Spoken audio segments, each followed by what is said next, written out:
رب العالمين والعاقبة للمتقين ولا عدوان إلا على الظالمين والصلاة والسلام على أشرف الأنبياء والمرسلين نبينا محمد وعلى آله وصحبه أجمعين.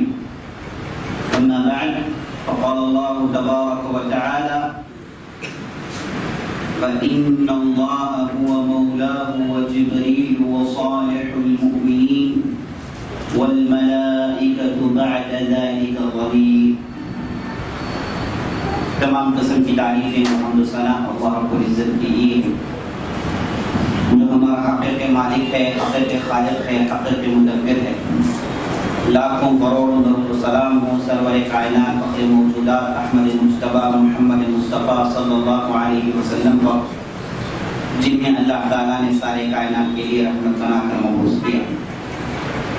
میں اللہ رب العزت کے بارگاہ میں شکریہ بجا لاتے ہوئے یہ دعا کرتا ہوں کہ اللہ تعالیٰ جس طرح ہمیں اس مبارک مجلس میں جمع کیا ہے اسی طرح ہمیں اللہ رب العزت جنات الفردوس میں جمع کریں. آمین یا رب العالمین. کل کی مجلس میں ہم نے بہت ساری باتیں دیکھی. ہم نے تاریخ کا وہ موڑ دیکھا جس پہ چل کر ہماری تاریخ اسلامی ایک نئی زندگی کو پاتی ہے. ہم نے اس ٹرننگ پوائنٹ کو دیکھا، بلکہ دیکھ رہے ہیں. اس کے بعد مسلمان کسب و خرسی کی حالت سے نکل کے ایک ایسی حالت میں داخل ہو جاتے ہیں جس میں اللہ تعالیٰ ان کے لیے برکتیں ہی برکتیں، رحمتیں ہی رحمتیں رکھ چھوڑا تھا. ایک ایسی حالت میں داخل ہو جاتے ہیں اس کے بعد ان کے لیے ساری دنیا کی امامت کرنا بہت آسان ہو گیا اور سارے کا سارا عرب انہی کا ہو کر رہ گیا. تو ہم تاریخ کا یہ موڑ دیکھ رہے تھے. کل کی مجلس میں ہم نے دیکھا کہ 12 بعثت نبوی میں بیعت عقبہ صغریٰ پیش آیا جس میں 12 افراد مدینے سے آئے اور سب مسلمان ہو گئے. آپ صلی اللہ علیہ وسلم کے ہاتھ میں بیعت کی. آپ صلی اللہ علیہ وسلم نے اس بیعت میں یہ کہا کہ تم لوگ چوری نہیں کرو گے، زنا نہیں کرو گے، ڈاکہ نہیں ڈالو گے، بہتان نہیں باندھو گے، زنا نہیں کرو گے اور کسی بھی قسم کا گناہ نہیں کرو گے اور آپ صلی اللہ علیہ وسلم کی حفاظت کرو گے. یہ پہلے عقبہ بیعت عقبہ الاولی الصغریٰ میں یہ باتیں آپ صلی اللہ علیہ وسلم نے بیان کی اور اس کی بیعت کی. بالکل ٹھیک 1 سال کے بعد 13 بعثت نبوی میں بیعت عقبہ ثانیہ، بیعت عقبہ کبریٰ پیش آیا جس میں تقریباً 70 سے زیادہ افراد مدینے سے آئے اور سب کے سب لوگوں نے اسلام قبول کیا. اور اس کے بعد یہ لوگ جو آئے تھے ان سے آپ صلی اللہ علیہ وسلم نے مخاطب کیا اور عباس رضی اللہ عنہ آئے، دونوں نے تقریریں کی اور دوسرے مدنی اصحاب نے بھی تقریریں کی اور دوران تقریر یہ بات طے پا چکی کہ آپ صلی اللہ علیہ وسلم مدینہ آئیں گے اور مدینہ آنے کے بعد یہ جو افراد مدینے کے ہیں یہ آپ صلی اللہ علیہ وسلم کی حفاظت کریں گے، حمایت کریں گے، ان کے لیے مر مٹیں گے. جیسے وہ اپنے بچوں کی، جیسے وہ اپنے عورتوں کی حفاظت کرتے ہیں ویسے آپ صلی اللہ علیہ وسلم کی حفاظت کریں گے اور اس پر یہ لوگ بیعت کرتے ہیں. یہ چیز طے پا چکی ہے. اس کے بعد ہم نے کل کی مجلس میں دیکھا کہ آپ صلی اللہ علیہ وسلم نے ہجرت کی اجازت دی. جیسے عائشہ رضی اللہ عنہ کی روایت آتی ہے جس میں وہ کہتے ہیں کہ آپ صلی اللہ علیہ وسلم نے کہا کہ مجھے خواب میں 2 لاوے کے پہاڑ دکھائے گئے اور اس کے درمیان ایک ایسی زرخیز بستی ہے جو سبز و شاداب ہے، پانی بہت زیادہ ہے، کھجور کے جھاڑ اور درخت ہیں. مجھے یہ زمین دکھائی گئی ہے، میں اللہ سے یہ امید کرتا ہوں کہ اللہ تعالیٰ مجھے اس زمین کی طرف ہجرت کرنے کا حکم دے گا. اور اس کے بعد صحابہ پیدل میں ہجرت کا ایک عظیم سلسلہ شروع کرتے ہیں. ہم نے کل کی مجلس میں دیکھا کہ سہیب رومی کیسے ہجرت کی اور اس سے پہلے ابو سلمہ انہوں نے کیسی قربانیاں دی، اپنی بیوی کو چھوڑا، اپنے بچے کو چھوڑا، چھوڑ کر اللہ کے لیے مدینہ چلے گئے. اس کے بعد صہیب رومی کے تعلق سے ہم نے سنا کہ مکے میں انہوں نے جو بھی کمایا تھا سب کچھ چھوڑ کر صرف اللہ کی خوشنودی حاصل کرنے کے لیے ہجرت کر کے مدینہ چلے گئے. اس کے بعد ہم نے عمر بن خطاب کی ہجرت دیکھی. اس کے بعد آپ صلی اللہ علیہ وسلم کو خود یہ اجازت مل گئی, جبرائیل آئے آ کر کہے کہ اے محمد صلی اللہ علیہ وسلم, اللہ نے آپ کے لیے ہجرت کو جائز قرار دیا, اب آپ مکہ چھوڑ کے مدینہ جا سکتے ہیں. اور یہاں تک کہہ دیا کہ آج رات آپ کی بستر میں آپ نہیں لیٹیں گے, آپ کی بستر میں آپ نہیں لیٹیں. یہ مطلب یہ ہے کہ رات آنے سے پہلے آپ مکہ چھوڑ کر مدینہ کے لیے روانہ ہو جائیں. اور مائی عائشہ بخاری کی روایت میں کہتی ہیں کہ ہم گھر میں تھے, ابو بکر ساتھ تھے, والد صاحب رضی اللہ عنہ اجمعین, اور اس کے بعد اور میری بہن تھی, میری والدہ تھی, سب گھر میں تھے. ہم دوپہر کا کھانا کھا رہے تھے, اتنے میں دروازے میں دستک ہوئی تو ہم نے کھول کر دیکھا تو آپ صلی اللہ علیہ وسلم کھڑے ہوئے ہیں اور آپ صلی اللہ علیہ وسلم گھر میں داخل ہوئے. داخل ہو کر ابو بکر سے کہا کہ ہجرت کی اجازت مل گئی ہے, لہٰذا آپ ہجرت کے لیے تیاریاں شروع کر دیجئے, میں رات کو آؤں گا اور رات میں ہم ہجرت کے لیے تیار ہو جائیں گے, مدینے کی طرف ہجرت ہم کر لیں گے. یہ کہیں گے آپ صلی اللہ علیہ وسلم چلے گئے. اب یہاں پر یہ ہو رہا ہے, اب جو مشرکین جو قریش پہلے سے بیزار ہو گئے تھے, یہ جو ہجرت کا سلسلہ جب ان کو معلوم ہوا تو انتہائی غمگین ہوئے, غم میں ڈوب گئے, ان کے اندر ایک احرام مچ گیا, بے تاب ہوئے, جنون طاری ہو گئی. دیوانوں کی طرح مسلمانوں کو پکڑ دے, انہیں قید خانے میں ڈال کے دیوانوں کی طرح, پاگلوں کی طرح مسلمانوں کو اذیت دیتے. اور ان کو یقین ہو گیا تھا کہ نبی صلی اللہ علیہ وسلم بھی اب عنقریب ہجرت کرنے والے ہیں, لہذا نبی صلی اللہ علیہ وسلم کو روکا جائے. یہ کہہ کے ایک پارلیمنٹ جمع کرتے ہیں. آپ نے کل کی مسجد میں سنا کہ ایک نجدی شیخ آیا جو اصل میں ابلیس تھا, وہ آ کر اپنی رائے دی اور یہ بات طے پائی کہ سب جمع ہوں گے, پورے قبائل کے نوجوان جمع ہوں گے جن کی تعداد تقریباً 20 سے زیادہ ہوگی, اور مکے کے بڑے بڑے قبائل سے ان کا تعلق ہوگا. یہ آئیں گے, آ کر اپنی تلوار ننگی کر کے یہ قسم اٹھائیں گے کہ ہم بنو ہاشم کے فرد محمد رسول اللہ کا قتل کریں گے.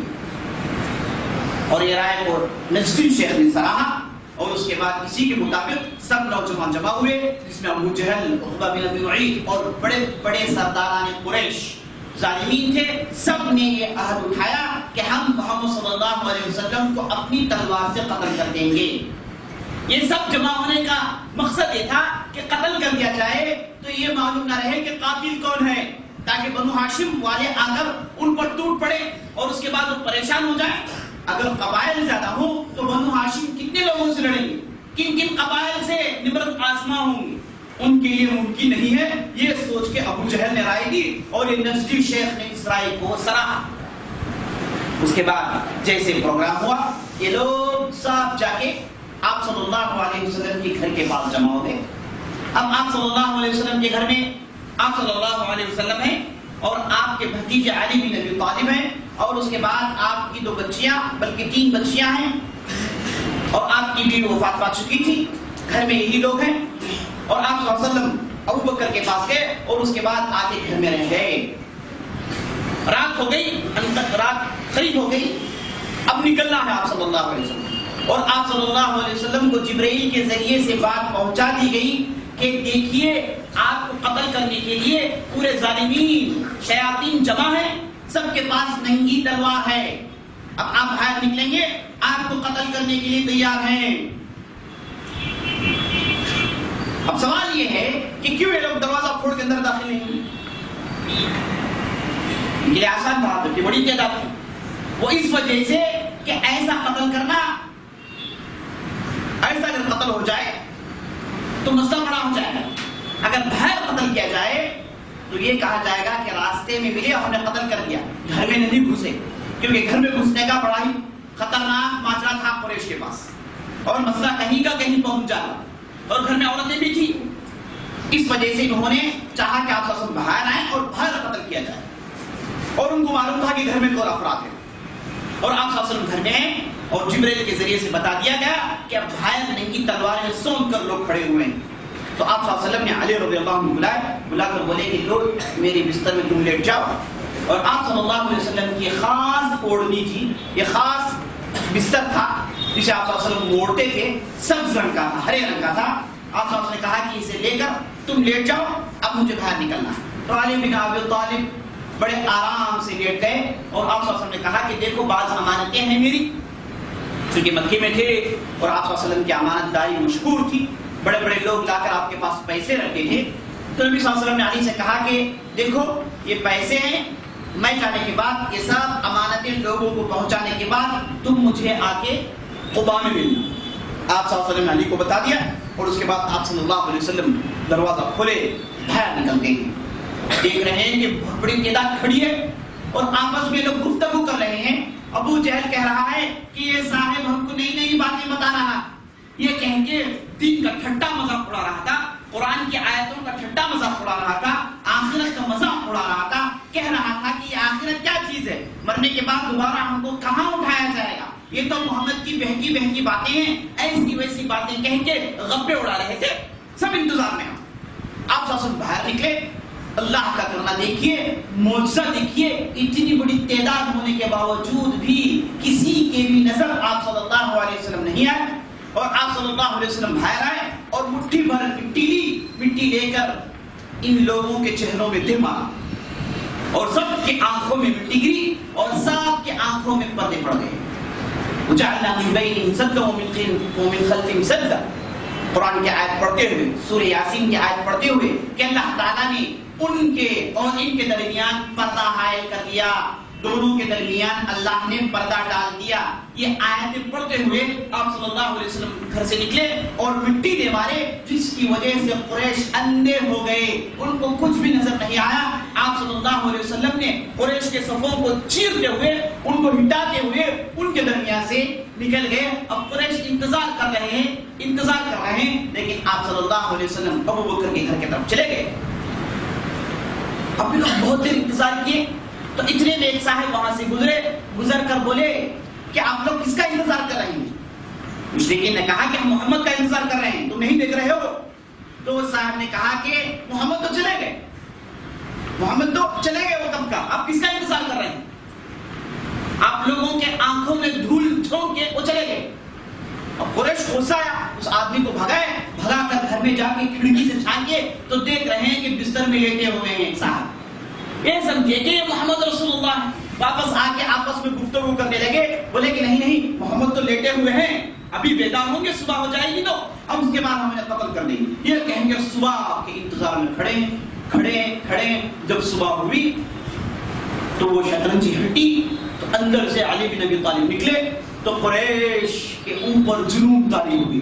یہ آپس میں گالیاں دینے لگے, بکنے لگے, بولے یہ کیسے ہو گیا, یہ کیسے ممکن ہے. اس کے بعد علی رضی اللہ عنہ باہر آئے, علی کو پکڑ کر پوچھا کہ محمد کہاں ہے, آپ کی بستر میں جو لیٹتے ہیں وہ کہاں گئے. علی بن ابی طالب نے بڑے نادانی سے کہا کہ مجھے معلوم نہیں. کہا کہ مجھے معلوم نہیں کہ محمد صلی اللہ علیہ وسلم کہاں گئے, اس کی تفصیل مجھے معلوم نہیں. ابو جہل اور دوسروں کو بہت غصہ آیا, وہ لوگ باہر آئے, علی رضی اللہ عنہ کو پکڑ لیے, انہیں باندھ کر سیدھے کعبے کے پاس لے کر چلے گئے.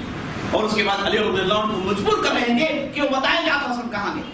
لیکن ہزار کوشش کرنے کے باوجود یہ بندے مومن چونکہ ایمان سے بھرا تھا, ان کی حیثیتیں کچھ کام نہیں آئی, کچھ کام نہیں ہے. ہزار کوششیں کیے لیکن ابھی علی بن ابی طالب اپنی زبان کھول نہیں رہے تھے, صرف یہ کہہ رہے تھے کہ مجھے نہیں معلوم, چاہے تم لوگ جتنا بھی مارو, جتنی بھی حیثیت دو, یاد رکھے نا مجھے معلوم نہیں ہے, یہی آخری فیصلہ.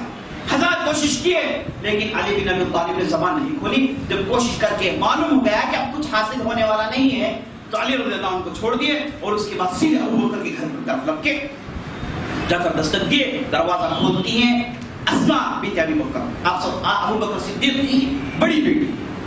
دروازہ کھولتی ہے تو ابو جہل پوچھتا ہے کہاں تیرا باپ, کہاں چلا گیا؟ تو اسماء نے کہا کہ نہیں جانتی میں. تو ظالم نے کھینچ کر چھانٹا مارا جس کی وجہ سے ان کی کان کی بالیاں نیچے گر گئی اور وہ بھڑک کر رونے لگی.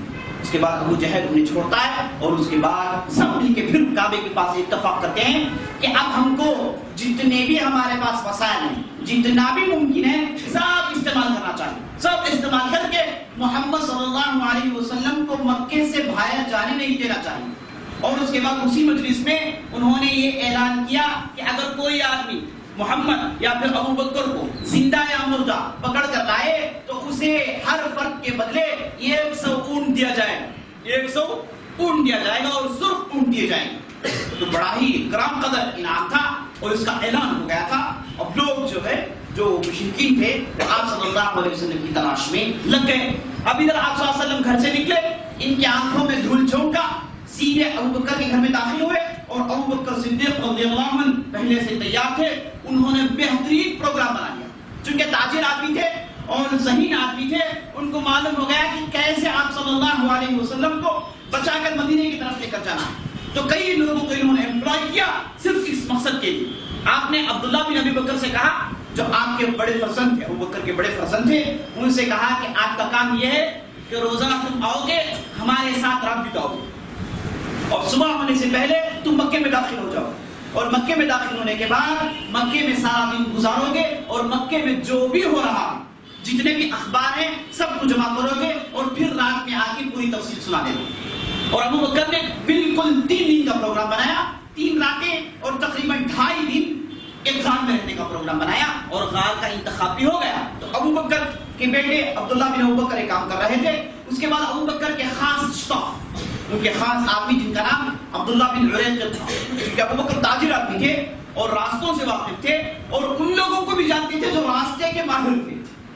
تو عبداللہ بن عریقط ایک ایسے آدمی ہے جو مکے کے چپے چپے سے واقف تھے، پہاڑیوں کے نام جانتے تھے، معاملی گلیوں سے واقف تھے۔ تو ان سے کہہ دیا گیا تاکہ مکے سے مدینے کے لیے ایک ایسے راستے کا انتخاب کیا جائے جہاں پر کوئی آدمی ہم کو نہ دیکھے اور راستہ بالکل نیا ہو، کوئی آدمی اس راستے سے اب تک گزرا نہیں ہو، ایسا راستہ انتخاب کرنا عبداللہ بن عریقط، یہ تمہارا کام ہے۔ تو عبداللہ بن عریقط یہ پورا پروگرام بنا دیا، اگرچہ کہ عبداللہ بن عریقط یہ آدمی قریشی مذہب پر تھا، ابھی مسلمان نہیں ہوا تھا، لیکن ابو بکر کا بڑا ہی وفادار آدمی تھا اور ابو بکر اسے تنخواہ پر رکھے ہوئے تھے۔ تو عبداللہ بن عریقط سے کہا گیا کہ لے جاؤ یہ 2 اونٹیاں، 3 دن کے بعد غار ثور کے پاس لے کر آنا۔ عبداللہ بن عریقط کے لیے پورے پروگرام دی گئی، اور اس کے بعد آپ صلی اللہ علیہ وسلم کے لیے ایک خاص غلام کا انتخاب کیا جو راستے میں ان کی خدمت کرے۔ وہ غلام کا نام تھا میرے دوست عامر بن فہیرہ۔ یہ عامر بن فہیرہ وہ غلام ہیں جنہیں ابو بکر نے خریدا اور انہیں اللہ کے لیے رہا کر دیا۔ بہت بڑی شخصیت تھی اور ایک بہت بہترین آدمی تھے، خدمت کے اعتبار سے سب سے آگے تھے۔ تو ابو بکر نے انہیں انتخاب کیا، بولے کہ تم ہمارے ساتھ رہو گے، تم ہمارے ساتھ رہو گے دوران سفر۔ عامر بن فہیرہ کا انتخاب ہوا، اور اس کے بعد آپ صلی اللہ علیہ وسلم جیسے ہی گھر میں داخل ہوئے، ابو بکر نے کہا کہ دروازے سے جانا مناسب نہیں ہے، یہ کہہ کے پیچھے کی کھڑکی توڑی گئی اور کھڑکی سے آپ صلی اللہ علیہ وسلم اور ابو بکر کودے اور کود کر ایسے راستے سے جا رہے ہیں جہاں عام طور پر لوگ مدینے کے لیے وہ راستہ اختیار نہیں کرتے۔ آپ صلی اللہ علیہ وسلم وہاں سے نکلے سیدھے غار ثور میں۔ غار ثور ایک غار ہے جو بالکل مکے کے ساؤتھ میں پڑتا ہے۔ اگر آپ مدینے کا نقشہ دیکھیں گے، مدینہ بالکل مکے کے نارتھ میں ہے، مکے کے شمال میں۔ اب یہ غار ہے مدینے کے جنوب میں، ساؤتھ میں، یعنی بالکل قریش کو چکما دینے کے لیے ایسا انتظام کیا گیا کہ سیدھے جا کے ساؤتھ میں چلے گئے۔ اب پورے مدینے کے لیے ادھر دوڑیں گے اور ویسے ہی کیا ہو، سب مدینے کے راستے میں تاک کر انتظار کر رہے ہیں کہ مدینے کے راستے سے آئیں گے۔ پاگل ہے کہ آپ کے سامنے آئیں، جائیں آپ پکڑ لیں۔ پروگرام کچھ اور ہے، پورے چلے گئے غار ثور۔ غار ثور بالکل ساؤتھ میں پڑتا ہے اور یہاں سے لوگ عام طور پر یمن کو جاتے ہیں، مدینہ کو نہیں جاتے۔ کوئی پاگل ہے آدمی اس طرف جانے کی بجائے اس طرف جا کے ایسا ہے، لیکن پروگرام ایسے بنا ابو بکر کہ معلوم ہی نہ ہو کہ لوگوں کو کہ کیسے آپ صلی اللہ علیہ وسلم کو مدینہ لے کے جایا جا رہا۔ تو اس پلان کے مطابق دونوں نکلے اور اس کے بعد آپ صلی اللہ ابو بکر کے گھر سے لے کر غار ثور تک ایک ایسے انداز سے چل کر گئے، کیونکہ عرب سے جانتے تھے کہ راستوں کی نشانیوں کو بھی یہ قریش سونگ لیں گے، پیر کی نشانیوں دیکھ کر پہچان لیں گے کہ یہ کہاں گئے۔ تو اس لیے آپ صلی اللہ علیہ وسلم اور ابو بکر پنجوں سے چل کر گئے، پنجوں سے پورا پیر نہیں رکھے، پنجوں سے چل کر گئے۔ یہ فاصلہ طے کرتے اس کے بعد رک جاتے، اور اس کے بعد ایک فاصلہ طے کرتے پھر رک جاتے۔ اور اس کے بعد ابو بکر کہتے ہیں عامر بن فہیرہ سے جاؤ تمہارے بکریاں لے کر آؤ. بکریاں لا کے ان پنجوں کے اوپر چلا دیں تاکہ نشانیاں گم ہو جائیں. اس طریقے سے ایک تقریباً 2-3 گھنٹے چلنے کے بعد غار ثور کے پاس پہنچ گئے. اور یہ پہاڑی ایسی تھی جو بالکل ریتیلی پہاڑ تھی, اور آپ صلی اللہ علیہ وسلم اس طریقے سے چلنے کی وجہ سے ان کے پیر پھٹ گئے اور خون جاری ہو گیا. اور ابو بکر نے آپ صلی اللہ علیہ وسلم کو اپنے کاندھوں میں اٹھا کر سیدھے غار کے پاس لے کر چلے گئے. دیکھیں کتنی بڑی خدمت. اور ابو بکر یہ بہت بڑا شرف سمجھتے تھے کہ میں آپ صلی اللہ علیہ وسلم کے ساتھ ہجرت کر رہا ہوں. یہ خواہش تھی ابو بکر کی کہ آپ صلی اللہ علیہ وسلم کے ساتھ ہجرت کریں, اور بڑا ہی شرف سمجھتے تھے. یہ خدمت اور یہ ساتھ ہونا اور یہ حفاظت, یہ حمایت, اسے ابو بکر بہت بڑی چیز سمجھتے تھے. اور یہ ایسی چیز تھی کہ نظر میں ساری دنیا اگر ان کے سامنے پیش کر دی جائے, اس کے بدلے ساری دنیا کو چھوڑ کر یہ خدمت کو اختیار کریں گے. اور ایسی خدمت کے ابو بکر سے اور غار کے پاس پہنچے تو کہے اللہ کے رسول آپ باہر رک جائیے, میں اندر جا کے غار میں دیکھتا ہوں. ابو بکر گئے اندر غار میں, غار کو صاف کیے تو وہاں بہت سارے سوراخ تھے. ابو بکر نے اپنا دیوبند پھاڑا اور اس سے جو ہے دھسیاں بنائی, اور اس کے بعد ان سوراخوں کو انہوں نے چھپا دیا. صرف 2 سوراخ باقی رہ گئے. ابو بکر نے اپنے پیروں سے ان سوراخوں کو بند کر دیا, اور اس کے بعد آپ صلی اللہ علیہ وسلم سے کہا گیا کہ آپ اندر آ جائیں. تو آپ صلی اللہ علیہ وسلم اندر آ گئے. ابو بکر نے 2 سوراخ کو باندھے رکھے تھے, چھپائے رکھے تھے. یہ سوراخ میں سے پتہ نہیں کوئی کیڑا نکل آیا, کوئی بچھو نکل آیا جو ابو بکر کو کئی مرتبہ ڈھس گیا. لیکن آپ صلی اللہ علیہ وسلم اندر آنے کے بعد ابو بکر نے کہا کہ آپ تھکے ہوئے, آپ کے پیروں سے خون جاری ہے, تو آپ تھوڑی دیر کے لیے لیٹ جائیں. یہ ہے کہ ابو بکر کے پیروں میں آپ صلی اللہ علیہ وسلم لیٹ گئے, اور آپ صلی اللہ علیہ وسلم تھکے ہوئے تھے تو سو گئے. اب ابو بکر اس سوراخ چھپائے ہوئے ہیں, اندر سے بچھو مسلسل ڈس رہا ہے, تکالیف جھیل رہے ہیں, لیکن یہ گوارا نہیں کیے کہ نبی صلی اللہ علیہ وسلم سے کہتے کہ اللہ کے رسول آپ اٹھیے, مجھے ڈس رہا.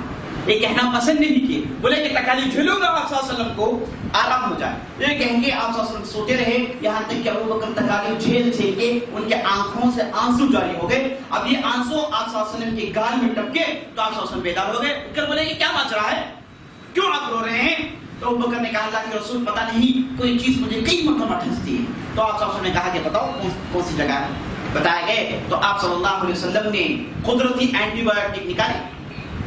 آپ صلی اللہ علیہ وسلم نے اپنا تھوک نکالا اور لعاب نکال کے ان زخموں میں لیپ دیا, اور تھوڑی دیر کے بعد ابو بکر تندرست ہو گئے. اور اس کے بعد اسی غار میں دونوں رہنے لگے.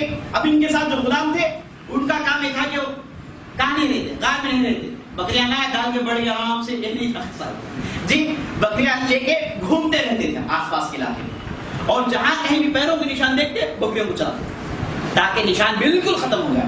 اسی لیے قریب تک پہنچ نہیں پائے غار کے, ورنہ قریش اور وہ مکے کی زمین کو کیوں نہیں جانتے, چپا چپا جانتے ہیں اور معلوم ہے کہ کہاں کہاں چھپنا ہے. لیکن ابو بکر نے ایسا پروگرام بنایا تھا, اللہ نے ایسی مدد کی کہ بالکل ان کی آنکھوں سے اوجھل کر دیے پورا پروگرام. ایسے ہی ہوا تو آپ صلی اللہ علیہ وسلم غار میں رہے. اب دیکھیے 3 دن تک غار میں رہے, رات گزاری 3 راتیں گزاری, تقریباً 2.5 دن تک غار میں رہے. اب طریقہ یہی تھا جیسے آپ نے سنا, عبداللہ بن ابی بکر صبح ہوتے آ جاتے, آ کر کہتے ہیں کہ مکے میں یہ اعلان ہوا ہے کہ اگر آپ دونوں کو پکڑ دیا جائے, ہر آدمی کے سر کے بدلے 100 اونٹ کا اعلان ہوا. اور مکے میں ابو جہل اور دوسروں نے ایسا کیا, علی بن طالب کے ساتھ ایسا ہوا. اے ابو بکر ہمارے گھر میں آیا تھا ابو جہل, اس نے ہماری بہن کو چھانٹا مارا. ابو بکر غصہ آیا, پورے واقعات عبداللہ بن ابو بکر آگے سناتے جا رہے ہیں. اور اس کے بعد عامر بن فہیرہ جیسے شام ڈھل جاتی بکریوں کو لاتے, اور اس کے بعد وہ دودھ نتھارتے, دودھ نتھارنے کے بعد لا کر پیش کرتے آپ صلی اللہ علیہ وسلم, اور ابو بکر وہ دودھ پی کر غار میں رہ جاتے. اور اس کے بعد عبداللہ بن اریقط کو بتا دیا گیا تھا کہ اگر 3 راتیں ہو جائیں, رات کے آخری پہر میں تم نکل کے اپنے ساتھ یہ 2 اونٹنیاں, جو بڑی کی چاقو چوبند جنہیں مغول کے پتے ڈال کے تیار کیا گیا تھا, ان 2 اونٹنیوں کو لے کر غار کے پاس پہنچ جانا. تو بالکل ویسے ہی 3 دن گزر گئے تو عبداللہ بن اریقط 2 اونٹنیوں کو لائے, غار کے پاس ٹھہرائے. رات کا موقع تھا, ساز و سامان تیار کرنے کے لیے ابو بکر صدیق کی بیٹی اسما بھی حاضر ہو گئی تھی, اپنے ساتھ کھانے پینے کے سامان لائی تھی. اور آپ صلی اللہ علیہ وسلم کو اونٹ میں بٹھا دیا گیا. آپ صلی اللہ علیہ وسلم نے کہا کہ اونٹ کہاں سے آ گئے؟ ابو بکر نے کہا کہ میں نے پہلے سے ہی پروگرام بنا رکھا. تو آپ صاحب نے کہا کہ یاد رکھیے گا یہ اونٹ کا پیسے لے لینا مجھ سے، یہ اونٹ کے پیسے مدینہ جانے کے بعد لے لینا، میں مفت میں لینا نہیں چاہتا۔ تو ابو بکر نے کہا کہ آپ صلی اللہ علیہ وسلم آپ بیٹھ جائیے، بات کی بات ہے۔ تو آپ صلی اللہ علیہ وسلم اونٹ میں بیٹھ گئے اور ابو بکر اونٹ میں بیٹھ گئے۔ اب جو ساتھ میں وہ کھانا لائی تھی باندھنے کے لیے کوئی سامان نہیں لائے، بھول گئی تھی، اونٹ میں کیسے باندھ کے ڈالے کھانے کا سامان؟ تو انہوں نے اسماء بنت ابو بکر نے اس وقت اپنے اوڑھنی کو چیر کر کھانے کے سامان کو باندھ کر وہ اونٹنی میں ڈال دی تھی۔ تو آپ صلی اللہ علیہ وسلم کے عمل بہت پسند آیا کہ اپنے کپڑے کو پھاڑ کر کھانے کو انہوں نے باندھ کر اونٹنی میں ڈال دیا۔ تو آپ صلی اللہ علیہ وسلم نے اسماء بنت ابو بکر کے لیے لقب دیا، کہا گیا کہ ذات النطاقین، دو کپڑے کو چیرنے والی عورت، اس نام سے بہت مشہور ہوئی۔ اور اسماء بنت ابو بکر کون ہے میرے دوستوں؟ عبداللہ بن زبیر کی والدہ ہے۔ ایک بہت مدت تک زندگی رہی، تقریباً 110 سال سے زیادہ زندگی رہی، آخری زندگی میں بوڑھی ہو گئی تھی، آنکھیں چلی گئی تھی، لیکن ایسا بیٹا پال رکھا تھا جس نے سارے باطل طاقت کو پریشان کر رکھ دیا تھا۔ عبداللہ بن زبیر جو مکے کے والی تھے اور آخری دم تک لڑتے رہے، اور مرنے کے وقت اپنی والدہ کے پاس جا کر بولے والدہ میں موت سے ڈرتا ہوں، تو ایسی تقریر کی یہ عورت۔ اللہ تعالیٰ اس شخصیت سے، اللہ تعالیٰ اس عورت سے راضی ہو جائے، اللہ تعالیٰ انہیں جنت میں بہت بڑا مرتبہ ہے۔ تو اسماء بنت ابو بکر نے کہا کہ تم موت سے ڈرتا ہے؟ یاد رکھیں نا، ہم قریش کے لوگ ہیں، موت سے نہیں ڈرتے، اور ہم حق میں ہیں، باطل میں جو ہیں وہی موت سے ڈرتے ہیں۔ تو بڑا ہی شورا بیان تقریر کی تھی جو ساری تاریخ میں مشہور۔ اس کے بعد اسماء بنت ابو بکر آپ صلی اللہ علیہ وسلم کو ابو بکر کھانا دیتی ہیں اور چھپکے سے نکل جاتی ہیں۔ اس کے بعد وہاں سے ہجرت کا سفر شروع ہو رہا ہے۔ غار ثور میں 3 دن تھے، وہاں سے ہجرت کا سفر شروع ہوا۔ اب سفر بالکل عجیب و غریب انداز میں، ساتھ عبداللہ بن اریقط ہے، ابو بکر نبی صلی اللہ علیہ وسلم ہے، اور عامر بن فہیرہ ہے، 4 آدمی ہیں۔ عبداللہ بن اریقط آگے ہیں، عامر بن فہیرہ ایک طرف ہے، اور 2 اونٹنیوں پر نبی صلی اللہ علیہ وسلم اور ابو بکر سوار ہیں۔ کبھی کبھار ہوتا یہ تھا کہ عامر بن فہیرہ کو بھی ایک اونٹنی بٹھا دیتے، عبداللہ بن اریقط کو بھی ایک اونٹنی بٹھا دیتے، تو 2 آدمی ایک اونٹنی بیٹھ کر کل ملا کے 2 اونٹنی میں 4 افراد سفر کرتے تھے۔ ایسا ہی ہوتا رہا، بدل کے سفر کرتے تھے۔ اب مدینہ سے جب نکلے تو راستے میں بڑے دلچسپ واقعات پیش آئے، بہترین واقعات پیش آئے۔ سب سے پہلا واقعہ یہ تھا کہ جب رات میں نکلے، سارا دن سفر کیے، جب دوپہر کا وقت آیا، شدت کی دھوپ شروع ہوئی، تو ابو بکر نے رہنے کی جگہ تلاش کی۔ دور سے دیکھتے ہیں کہ لمبی چٹان ہے اور اس چٹان کا چھاؤں بہت دور تک پہنچا ہوا ہے۔ تو ابو بکر نے کہا کہ یہ چٹان میں لیٹیں گے تو تقریباً 2-3 گھنٹے تک دھوپ نہیں آئی، لمبی چٹان ہے۔ یہ کہیں کہ آپ صلی اللہ علیہ وسلم کو لے کر گئے، اس چٹان کے پاس اتارے اور عامر بن فہیرہ سے کہا کہ اپنی بکریوں کو لے کے دور چلے جاؤ۔ تو عامر بن فہیرہ اپنی بکریوں کو لے کے دور چلے گئے، لیکن ان کے بکریوں کے تھن میں دودھ نہیں تھا، اور اس چٹان کے نیچے امین نبی صلی اللہ علیہ وسلم ابو بکر لیٹ گئے، اور طریقہ یہ تھا کہ آپ صلی اللہ علیہ وسلم لیٹ جاتے، ابو بکر ٹہر کر پہرا دیتے، وہ سوتے نہیں تھے، ٹہر کر پہرا دیتے تھے کہ کوئی آ کر آپ صلی اللہ علیہ وسلم کو نہیں اٹھا لے۔ تو دیکھ یہ رہے ہیں کہ دور سے ایک نوجوان لڑکا آ رہا ہے، اس کے ساتھ ڈھیر سارے بکریاں ہیں۔ اب وہ نوجوان بھی بالکل اسی چٹان کے پاس آ رہا ہے، اب وہ بھی گویا کہ اس کا روزمرہ تھا کہ ادھر آ کے وہ ریسٹ لیا کرتا تھا۔ بالکل قریب آ گیا تو ابو بکر نیچے اتر کر اس نوجوان کو رو کر بولا کہ کہاں جانے کا مقصد ہے، کہاں سے آئے ہو؟ تو نوجوان نے پتہ نہیں کسی بہت دور کے قبیلے کا ذکر کیا، تو ابو بکر سمجھ گئے کہ اسے کوئی خطرہ نہیں۔ یہ کہہ کے نوجوان سے پوچھے کہ کیا تیرے پاس دودھ ہے؟ تو نوجوان نے کہا کہ دیکھ لو۔ تو جب ابو بکر دیکھے تو معلوم ہو گیا کہ کافی دودھ۔ تو اس کے بعد ابو بکر نے اپنے ہاتھوں سے دودھ نکھارا اور اس نوجوان کو قیمت دیے، دودھ کو خریدے، اور اس کے بعد نوجوان سے کہا کہ تم کہیں دوسری جگہ جا کر ریسٹ کر لینا، اس جگہ تم ریسٹ نہیں کر سکتے۔ یہ کہہ کے نوجوان کو بھیج دیے۔ اس کے بعد دودھ لائے، آپ صلی اللہ علیہ وسلم کی خدمت میں پیش کیے، لیکن آپ صلی اللہ علیہ وسلم سو رہے تھے، بیدار کرنا پسند نہیں کیے، ایسے ہی دودھ لے کر ٹہر گئے۔ آپ صلی اللہ علیہ وسلم کی بیداری کا انتظار کر رہے ہیں۔ تھوڑی دیر کے بعد آپ صلی اللہ علیہ وسلم بیدار ہو گئے۔ اس کے بعد آپ صلی اللہ علیہ وسلم دودھ پینے کے بعد کہے کہ اب چلتے ہیں۔ اس کے بعد پھر وہاں اس چٹانی سے سفر شروع کرتے ہیں۔ اب دیکھیے سفر بالکل عجیب و غریب طریقہ ہے۔ اب یمن کے راستے سے نکلے، اب یمن کے راستے سے نکل کے سیدھا ساحل کے راستے میں آ گئے، سیدھا کوسٹ کی طرف آ گئے۔ اب مکے سے مدینہ جانے والا کوسٹ کی طرف جاتا ہی نہیں، ضرور بھی نہیں۔ اب یمن کی طرف گئے، یمن سے کوسٹ کے علاقے میں آ گئے، یمبو کے راستے سے نکل کے، اور ابن اسحاق اور دوسرے اہل علم میں پوری چارٹ بتائی کہ آپ صلی اللہ علیہ وسلم یہاں سے نکلے، اس کے بعد فلاں قبیلے میں اترے، فلاں قریے میں گئے، وہاں سے یہاں گئے. اس طریقے سے آپ صلی اللہ علیہ وسلم گھوم پھر کے، یعنی قریش کے تصور میں بھی نہ ہو کہ اس راستے سے آپ صلی اللہ علیہ وسلم سفر کر سکتے ہیں. اس حد تک دور چلے گئے اور یہ کام عبداللہ بن اریقط نے کیا. اور اس کے بعد ساحلی علاقے میں گئے، آگے بڑھے، بہت دور گئے تو راستے میں آپ صلی اللہ علیہ وسلم کا گزر بنو خزاعہ کے ایک قریے سے ہوا. چھوٹا قریہ تھا، چند ادھر ادھر لوگ تھے. تو آپ صلی اللہ علیہ وسلم اس قریے سے گزرے، بھوک لگ گئی، اب دودھ پینے کی ضرورت ہے. آگے بڑھے، آپ صلی اللہ علیہ وسلم دیکھ رہے ہیں کہ چھوٹا ٹینٹ ہے، ڈیرا ہے. جا کے آواز دیے تو اندر سے ایک عورت نکل آئی جس کا نام تھا ام معبد. نام کیا ہے؟ ام معبد. بدو عورت ہے، بنو خزاعہ کی ہے، قریے میں رہتی ہے، لیکن اللہ تعالیٰ نے اسے ایسی فصیح زبان دی تھی کہ اس نے جو آپ صلی اللہ علیہ وسلم کے اخلاق بیان کیے کوئی بیان نہیں کر سکے. جیسے آپ صلی اللہ علیہ وسلم کی اس نے تصویر کشی کی، جیسے آپ صلی اللہ علیہ وسلم کے اوصاف بیان کیے، کیریکٹرسٹکس بیان کیے، کسی اور نے نہیں بیان کیے. بڑے بڑے صحابہ ہیں لیکن ام معبد جس انداز سے بیان کی ہے ساری تاریخ میں اس سے بہترین وصف نہیں ملتا. حالانکہ وہ ملاقات کی تھوڑی دیر کے لیے آپ صلی اللہ علیہ وسلم کے آواز دیے، وہ باہر آئی. آپ صلی اللہ علیہ وسلم نے کہا کہ آپ کے پاس کچھ کھانے پینے کی چیزیں ہیں؟ تو ام معبد نے کہا کہ ہم مہمانوں کی مہمان نوازی کرتے ہیں، میزبانی کرنا یہ ہم بہت پسند کرتے ہیں، لیکن بڑا ہی قحط سال کا دور ہے، بڑی ہی تکلیفی کی حالت ہے. پورے بکریاں مریل چلن چل رہی ہیں، دبلی ہو گئی ہیں، اب زمین سخت ہو گئی ہے، اب کھانے پینے کے سامان اتنے آسان نہیں. ہم چاہتے ہیں کہ آپ کی خدمت کریں لیکن ہم خود فقیر ہیں، ہم آپ کو کچھ بھی نہیں دے سکتے. تو آپ نے کہا کہ کوئی بات نہیں، کیا تمہارے پاس بکریاں ہیں؟ ام معبد نے کہا کہ ہاں بکریاں ہیں لیکن سب کے تھن سوکھے ہوئے ہیں، کوئی فائدہ نہیں. آپ نے کہا کہ بکریوں کو لاؤ میرے سامنے. تو ام معبد گئی، بکریوں کو لائی. آپ صلی اللہ علیہ وسلم بکریوں کے قریب چلے گئے، جا کر ایک بکری کو پکڑے، پکڑ کر آپ صلی اللہ علیہ وسلم نے دودھ دوہا. وہ دیکھ رہی تھی. آپ صلی اللہ علیہ وسلم نے کہا کہ جا کر برتن لاؤ. وہ جا کے چھوٹا برتن لائی، بولے کہ بڑا برتن، جا کے بڑا برتن لائی. دیکھ رہے آپ صلی اللہ علیہ وسلم کو سمجھ میں نہیں آ رہا، بکری پکڑ لیے، اب نتھار رہے، دودھ بھی آ رہا ہے. اور آپ صلی اللہ علیہ وسلم نے اس بڑے برتن بھر دودھ پکڑ کر بلا کہ سب سے پہلے تم لوگ پیو. ام معبد پیتی ہیں، اس کے بعد پھر سے جا کے آواز دیتی ہے تو قریے والے سب جمع ہو گئے اور سب نے دودھ پیا. کئی دنوں سے دودھ نہیں پیے تھے، سب نے دودھ پیا اور بعض لوگ باقی رہ گئے. پھر آپ صاحب نے کہا کہ برتن، پھر برتن پکڑے، پھر نتھارے بھر دی، پھر بولے کہ پھر تم لوگ پیو.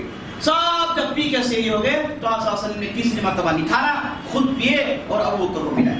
اس کے بعد جو دودھ باقی رہا ام معبد کے پاس سامنے رکھ کے آپ صلی اللہ علیہ وسلم نے کہا کہ تمہارا بہت شکریہ.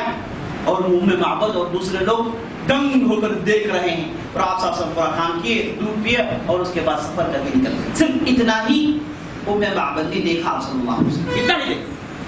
تقریباً کیا ہے 1 گھنٹے کا مقام.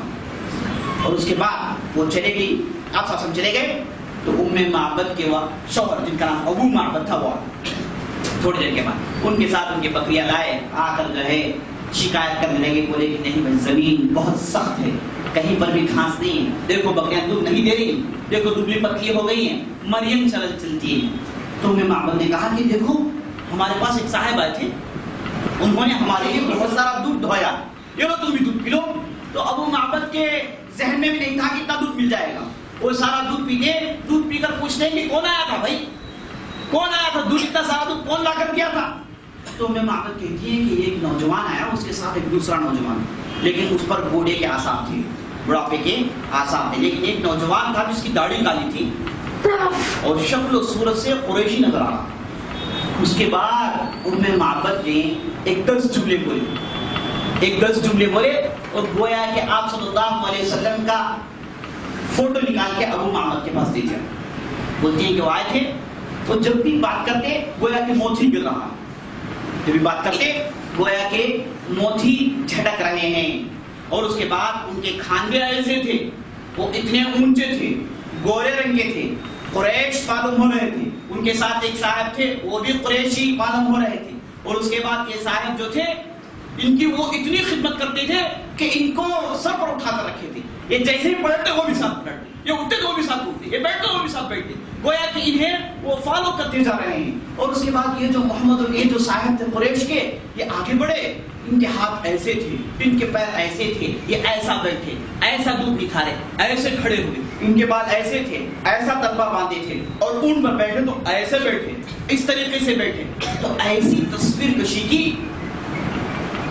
اب جو بڑے بڑے رائٹرز ہیں اسے رکھ کے یوز کر کے آنکھوں میں لگاتے ہیں, اسے یوز کر کے آنکھوں میں لگاتے ہیں. ایسا وصف, ایسی بیانی, اللہ اکبر, کوئی نہیں بیان کیا اس کے بعد. اتنا ہی دیکھی ام محمد جو تھی, اتنا ہی دیکھی.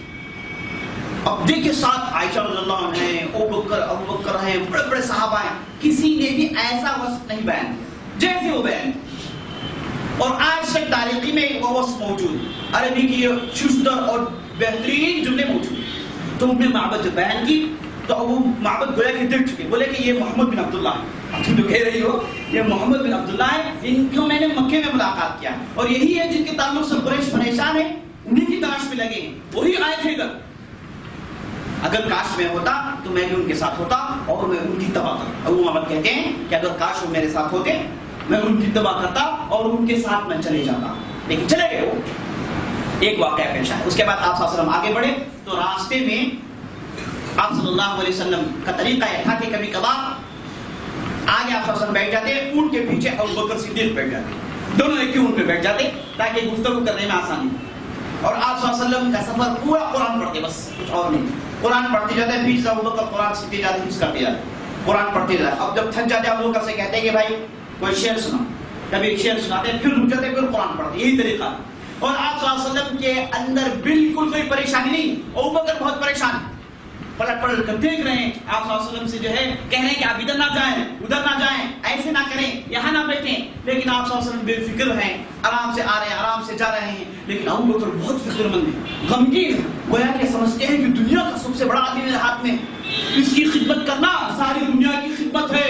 قرآن میرے ساتھ ہے اور قرآن کی ذمہ داری میرے کھانوں پر ہے. اس قرآن کو میں مدینہ پہنچا دوں, مدینہ پہنچانے تک کی میری ذمہ داری. یہ احساس سے ذمہ داری ان کے اندر تھی, اسی لیے بہت بے قرار تھے. پلٹ پلٹ کر دیکھتے, دور دور سے دیکھتے کہ کوئی آ رہا ہے نہیں آ رہا ہے, کوئی کچھ ادنا سے شک ہوتا کہتے مثال سے معلوم جائے, میں دیکھ رہا ہوں. آپ صلی نہیں روکا دیتے اور دوڑ کر جا کر دیکھ رہا. تو طریقہ یہ تھا کہ آپ صلی اللہ علیہ وسلم کبھی آگے بیٹھ جاتے, پھر ابو بکر بیٹھ جاتے, راستے میں کبھی کبھار کسی قریے میں داخل ہو جاتے.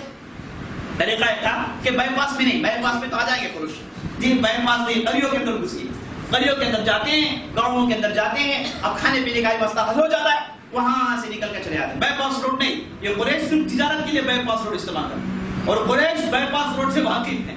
لیکن یہ جو عبداللہ بن ارقی تھے, چپا چپا جانتے تھے, جھاڑ جھاڑ جانتے تھے, چٹان چٹان جانتے تھے. تو اس لیے قریش کو جو دھوکے میں رکھنے کے لیے ایسے راہ اختیار کیے, کبھی قریے میں داخل ہو جاتے. جب قریے میں داخل ہوئے لوگ تعجب سے دیکھتے ان کو, اور آپ صلی اللہ علیہ وسلم ان لوگوں کو دیکھتے, ان کے عادات و اطوار دیکھتے, تعجب ہوتے. کبھی کوئی مل جائے تو پھر دعوت شروع, تو جا رہے ہیں. تو کبھی کبھار لوگ آ کے جو ہے, چونکہ ابو بکر جو بوڑھے تھے, لوگ آ کے ابو بکر سے سب سے پہلے گفتگو کرتے. اب چونکہ وہ پیچھے بیٹھے تھے, سمجھتے ہیں کہ ابو بکر اہم ہے, اور جو صاحب سامنے بیٹھے ہیں یہ ان کی خدمت کر رہے ہیں. سب آتے ابو بکر سے گفتگو کرتے, ذرا کہتے السلام علی من اتبع الہدی ونعم الصباح, عرب کا طریقہ. اور اس کے بعد ابو بکر ان سے گفتگو کرتے. لوگ پوچھتے ہیں کہ آپ لوگ کہاں جا رہے ہیں, آپ کے سامنے صاحب ہے, نہ کون ہے, بالکل خاموش ہیں. ان کے پاس گفتگو کرنا بھی جو ہے روب و داب ہے ان کے اندر. ابو بکر سے گفتگو کر لیتے ہیں. ابو بکر کہتے ہیں کہ جو صاحب میرے ہیں یہ راستہ مجھے دکھا رہے ہیں, کہتے ہیں کہ مجھے راستہ دکھا رہے ہیں اور ان کے راستے میں چلتا ہوں. لوگ یہ سمجھتے ہیں کہ یہ راستہ دکھا رہے, لیکن ابو بکر مانا کیا دے رہے ہیں, زندگی کا ہدایت دکھا رہے ہیں, اور ان کی ہدایت پر میں چلتا ہوں. اس طریقے سے کہتے ہوئے قریوں سے نکل جاتے. راستے میں ابو بریدہ الاسلمی سے ملاقات ہوتی. ابو بریدہ الاسلمی یہ جو ہے اس علاقے کے تقریباً سمجھیے کہ وہی کیا ہے, کونسلر تھے, وہی رہے, سب ایریا جانتے تھے. اب ان کو خبر مل گئی کہ 2 افراد وہاں سے نکل کے مدینہ جا رہے ہیں. اب ان کو امید تھی کہ 2 افراد یہاں سے آ جائیں, پکڑ لیں تو 200 اونٹ مل جائیں, زندگی بن جائے. تو وہ تلاش میں اپنے ساتھ 70 لوگوں کو لے کے صبح شام ہی کام کرتے تھے, سڑکوں میں جاتے, ڈھونڈتے, تلاش کرتے. اب ان کو جو ہے 2 افراد بھی آگے روکیے, روک اسٹاپ. نبی صلی اللہ علیہ وسلم سے گفتگو کیا, آپ لوگ کہاں کے ہیں, تو آپ نے کہا کہ آپ کہاں ہیں؟ آپ کہاں ہیں بتاؤ؟ اب چہرے سے معلوم ہو گیا کہ یہ لوگ معمولی لوگ نہیں. تو انہوں نے کہا کہ میں بریدہ الاسلمی. صاحب نے کہا اچھا اسلم بولو، اسلم کیا ہو؟ کہا کہ ہاں ٹھیک ہے بیٹھ جاؤ. وہ بھی بیٹھ گئے. آپ صلی اللہ علیہ وسلم دعوت شروع کرتے ہیں، لا الہ الا اللہ سناتے ہیں، توحید کا کلمہ سناتے ہیں، قرآن پڑھتے ہیں اور ابو بریدہ الاسلمی سے کہتے ہیں کہ اسلام قبول کر لو. یہ 200 اونٹ نکائے انگنت اونٹیاں ملے گی تمہیں، بہت کچھ ملے گا تمہیں. یہ 200 اونٹی کے بدلے اسلام کو بیچو. تو بریدہ الاسلمی آپ صلی اللہ علیہ وسلم کی باتوں سے اتنے متاثر ہوئے، کیونکہ خالص عرب تھے، قرآن سنے تو بہت متاثر ہو گئے. وہ اور ان کے ساتھ جو 70 افراد تھے سب مسلمان ہو جاتے ہیں، سب مسلمان ہو جاتے ہیں اور آپ صلی اللہ علیہ وسلم کے راستہ آسان ہو جاتا ہے. اس کے بعد پھر آگے نکلتے ہیں. راستے میں ایک واقعہ پیش آتا ہے. ہوتا یہ کہ ایک صحابی آگے چل کے صحابی بنے جن کا نام سراقہ بن مالک المدلجی، سراقہ بن مالک، جو مکے کے آؤٹ اسکرٹس میں رہتے تھے. ان کے پاس ایک صاحب آ کر بولے، اچانک وہ اپنے ٹینٹ پہ بیٹھے تھے، ان کے پاس ایک صاحب آ کر بولے جو ان کے غلام تھے، آ کر بولے کہ میں نے 2 شخصوں کو دیکھا ہے جو دور ساحلی علاقے میں سفر کر رہے تھے. میں یہ سمجھتا ہوں کہ یہ قریش کے 2 افراد ہوں گے، محمد اور ان کے صحابی ہوں گے جو جا رہے ہیں. اگر ہم انہیں پکڑ لیں تو 200 مل جائیں گے. سراقہ بن مالک جو لالچی تھے انہوں نے کہا کہ نہیں وہ ہو ہی نہیں سکتے. انہوں نے کہا کہ وہ 2 ہو ہی نہیں سکتے، ممکن ہی نہیں. یہ کہیں گے ان کے آدمی کو بھیج دیا، اٹھانے کے بعد چپکے سے نکلے تاکہ یہ پکڑ لے. گئے اونٹ پر بیٹھے، اپنے ساتھ ہتھیار وغیرہ لیے اور بڑی تیزی سے اس طرف گئے جہاں اس غلام نے اشارہ کیا. بڑی تیزی سے گئے. کہتے ہیں ان کا واقعہ ہے بخاری وغیرہ میں، کہتے ہیں کہ میں بہت قریب پہنچ گیا اور میں جب آواز دوں تو سامنے ابو بکر سن رہے ہیں، میں آواز دوں تو سامنے محمد صلی اللہ علیہ وسلم سن رہے ہیں. اتنا قریب پہنچ گیا اور میرے ساتھ نیزہ اور ہتھیار تھے اور میری نیت کیا تھی دونوں کو پکڑ لیں. اور بڑے چاقو چوبند آدمی تھے، ان کے لیے پکڑنا آسان تھا. وہ بڑی تیزی سے پہنچتے ہیں. کہتے ہیں کہ یہ ایک صاحب ہیں جو پلٹ کر دیکھتے ہی نہیں. ایک دوسرے صاحب ہیں ان کی نگاہ پھر صرف پیچھے پلٹ کر دیکھ رہے ہیں، پلٹ کر دیکھ رہے ہیں. اور میں جب قریب آ رہا تھا وہ پلٹ کر دیکھ کر نبی صلی اللہ علیہ وسلم سے سامنے جو ہم سے کہہ رہے ہیں کہ ایک آدمی آ رہا ہے، لیکن وہ جو صاحب تھے پلٹ کر دیکھ ہی نہیں رہے، صرف قرآن کی تلاوت کرتے ہیں. سراقہ بن مالک کہتے ہیں کہ میں اتنا قریب پہنچ گیا، آپ صلی اللہ علیہ وسلم کی تلاوت سن رہا ہوں، اتنا قریب پہنچ گیا. اب اتنا جب قریب پہنچ گیا، اتنے میں ہوا یہ کہ میرا گھوڑا پھسل کر گرا اور میں بہت دور جا کر گرا اور اٹھا. عربوں کے پاس یہ بدشگونی ایسا نہ ہو، ایسا ہو جائے تو کچھ مسئلہ خطرناک مسئلہ پیش آنے والا ہے. سراقہ بن مالک اٹھے، بالکل عربوں کی ظلم میں تیر نکالے، آسمان میں مارے سب. بولے کہ تیر کہاں گرتا ہے؟ تیر الٹے طرف گرا، ان کی مرضی کے خلاف. مطلب یہ ہے کہ بچ جاؤ. لیکن انہوں نے اس بار تیر کی نافرمانی کی. بولے کہ نہیں، سامنے 200 اونٹ کہیں چھوڑ. تیر کو چھوڑے، پھر بیٹھے، پھر آگے بڑھے تو پھر گھوڑا ایسے چھلانگ لگایا اس کے 2 پیر سامنے کی زمین میں پھنس گئے. پھر اتر کے گھوڑے کو مار رہے لیکن گھوڑا پھنس سے مس نہیں ہوا. پھر نکالے، پھر تیر مارے، پھر تیر الٹے طرف گرا. یعنی مطلب آگے مت بڑھو. لیکن پھر لالچ ہے، پھر گھوڑے کو مارے. گھوڑا اپنا 2 پیر جب اٹھایا تو اتنا غبار نکلا کہ تعجب میں پڑ گیا. اتنا غبار، اتنا ڈسٹ، صرف گھوڑا؟ نہیں، کچھ نہ کچھ مسئلہ ہے، کچھ نہ کچھ مسئلہ ہے. بہتر یہ ہے کہ جو صاحب جا رہے ہیں ان کے تعلق سے ہم نے سن رکھا ہے کہ یہ ان کا تعلق آسمان سے، بہتر ان کے پاس جا کے میں اپنے آپ کو سرنڈر کر لوں، اسی میں میرے لیے خیر ہے. یہ کہیں کہ سراقہ بن مالک آگے گئے، آواز دیے، بولے کہ اے قریش کے افراد، میرا نام سراقہ بن مالک ہے، میں کوئی شرعی ارادے سے نہیں ہوں، میں تم سے ملاقات کرنا چاہتا ہوں. تو جیسے یہ کہنا تھا ابو بکر نے آپ صلی اللہ علیہ وسلم سنایا تو دونوں رک گئے. پیچھے سراقہ بن مالک آئے چل کر، تو آپ صلی اللہ علیہ وسلم سے ملاقات ہوئی اور آپ صلی اللہ علیہ وسلم نے کہا کہ سراقہ تیرا مقصد ہمیں پکڑنے کا تھا، لیکن اللہ تعالیٰ نے تجھے نشانی بتا دی کہ حق کیا ہے. اب تیرے لیے بہترین موقع ہے کہ تو حق قبول کر لیں. لیکن سراقہ بن مالک مسلمان اس وقت نہیں ہوئے. انہوں نے کہا کہ اللہ کے رسول میں ضرور ہو جاؤں گا. یہ کہیں کہ جب جانا چاہ رہے تھے پلٹ کر انہوں نے کہا اللہ کے رسول اگر آپ کی حکومت عرب میں ہو جائے تو میں اگر پھنس جاؤں تو اللہ کے رسول آپ میرے ساتھ بدسلوکی نہیں کرنا، آپ مجھے امان لے کر دیجیے. تو آپ صلی اللہ علیہ وسلم نے عامر بن فہر سے کہا تو انہوں نے امان لے کر سراقہ بن مالک کے ہاتھ میں دے دیا. اور اس کے بعد ابو بکر اور آپ صلی اللہ علیہ وسلم آگے بڑھے. اور ابو بکر ایک روایت میں کہتے ہیں کہ جب ہم دونوں سفر کر رہے تھے تو مجھے بہت دور سے سراقہ بن مالک نظر آیا. میں پہچان لیا کہ کوئی فرد ہمارے تعاقب میں لگا ہے. میں نے نبی صلی اللہ علیہ وسلم سے کہا کہ اللہ کے رسول دیکھو ایک آدمی آ رہا ہے، اس کی نیت شاید بد ہے. آپ صلی اللہ علیہ وسلم نے کہا کہ بے فکر رہو ابو بکر، لا تحزن اللہ معنا، اے ابو بکر بے فکر رہو، اللہ تعالیٰ ہمارے ساتھ ہے. یہی کہتے رہے یہاں تک کہ وہ آدمی قریب ہو گیا تو اس کا گھوڑا پھنس گیا. تو میں سمجھ گیا کہ اللہ تعالیٰ نے نشانی دکھا دی ہے. ایک ہے کہ اس کے بعد خاموش رہ گیا. اس کے بعد سراقہ بن مالک آیا، گفتگو ہوئی، اس کے بعد جو ہونا تھا ہوا.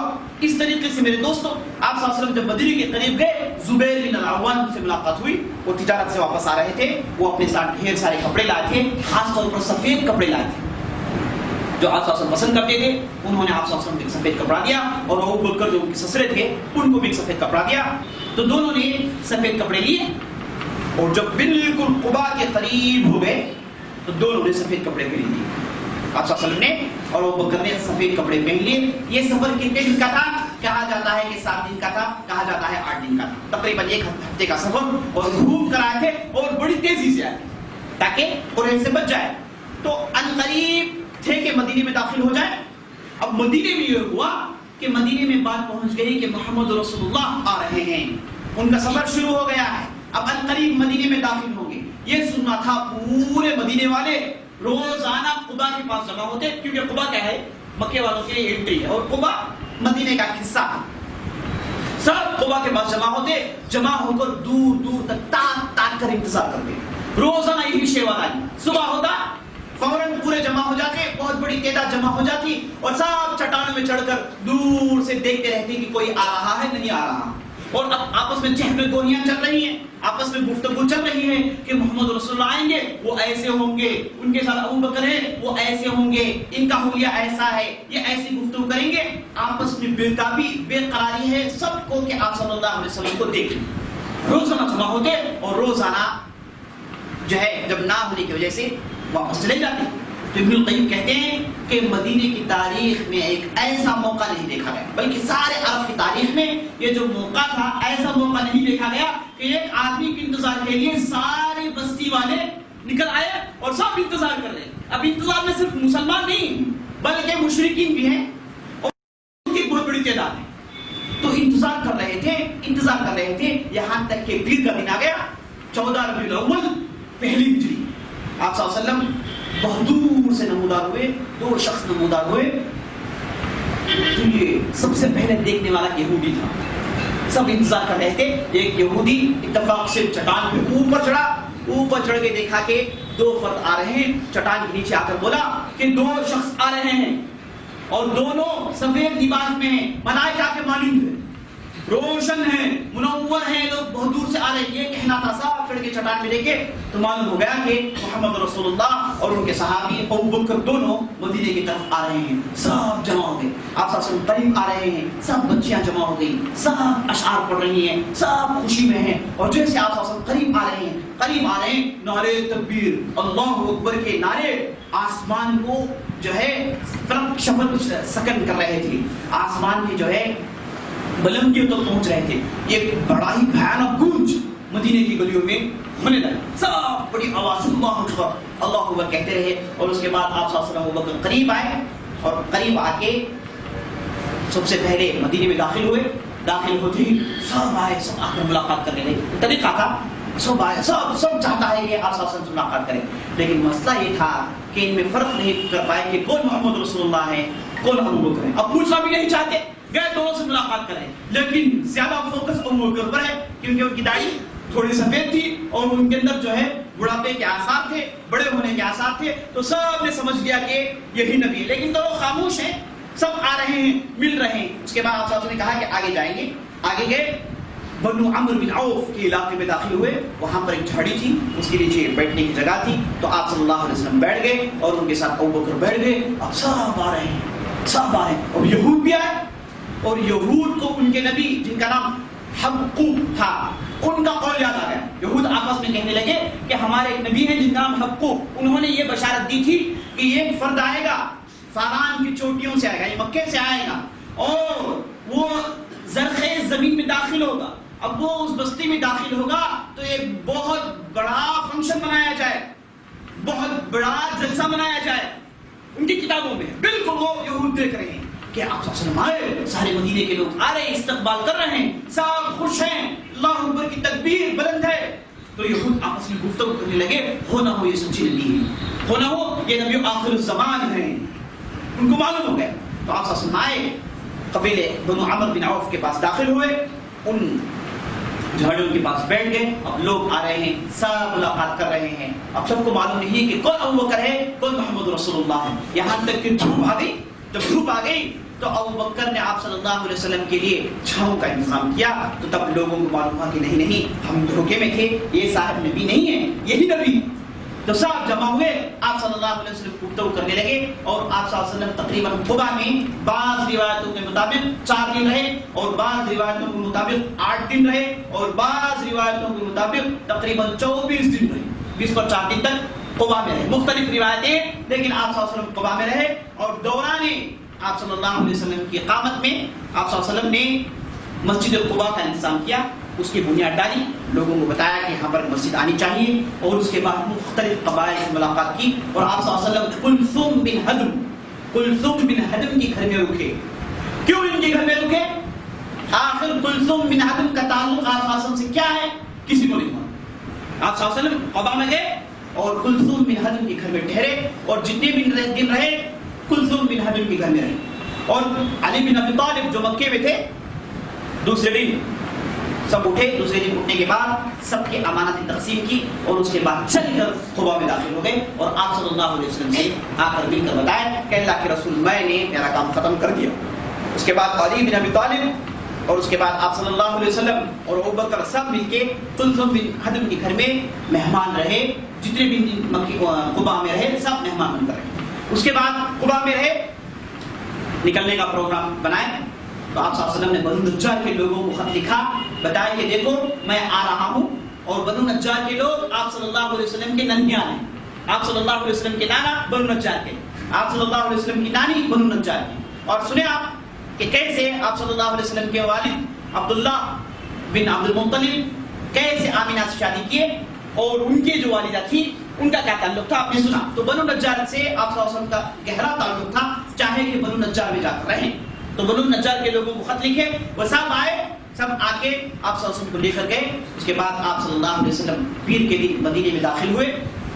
آپ صلی اللہ علیہ وسلم اونٹنی میں تھے، جیسے ہی مدینے میں داخل ہوئے بنو نجار کا علاقہ پہنچا، بنو نجار کے علاقے میں داخل ہوئے تو سب صحابہ، ادھر سے اسعد بن زرارہ، ادھر سے اسید بن حضیر، سعد بن معاذ، بڑے بڑے صحابہ آئے، سب آ کر آپ صلی اللہ علیہ وسلم کے اونٹنی کے لگام کو پکڑا، بولے اللہ کے رسول کھانا پینا، آپ کی حفاظت، بستر کا انتظام، فرش راہ سب میرے پاس تیار ہے، آپ میرے گھر آ جائیے۔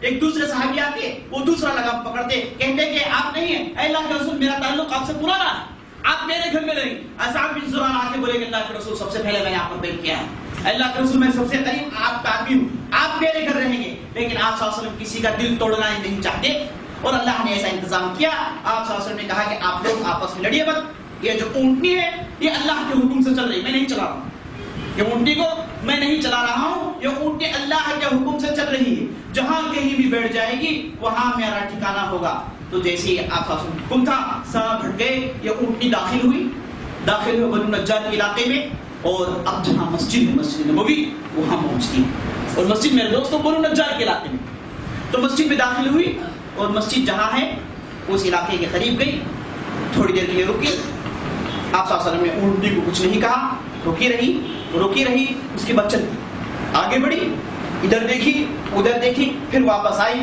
اسی جگہ رک گئی، اور اس کے بعد اونٹنی بیٹھ گئی۔ جیسے اونٹنی بیٹھا تھا، بخاری کی روایت ہے آپ صلی اللہ علیہ وسلم نے کہا کہ بھائی یہ اسپاٹ سے کس کا گھر سب سے قریب ہے، یہ اسپاٹ سے کس کا گھر سب سے قریب ہے؟ ابو ایوب انصاری بولے کہ کسی اور کا نہیں، صرف میرا گھر ہے، کسی اور کا گھر نہیں، اس کے قریب اس کے آس پاس کوئی رہتا ہی نہیں میرے علاوہ، اے اللہ کے رسول آپ چلیے، سب انتظام میرے گھر میں تیار ہے۔ تو آپ صلی اللہ علیہ وسلم نے کہا کہ جاؤ قیل اللہ کا انتظام کرو۔ تو وہ ایوب گئے، ان کے دل میں اتنا شرف، اتنی بڑائی، ان کے لیے گویا کہ ساری دنیا دے دی گئی، اتنی محبت آپ صلی اللہ علیہ وسلم سے، بولے کہ یہ بہترین موقع ہے۔ گھر میں گئے، ان کے گھر 2 فلور کے تھے،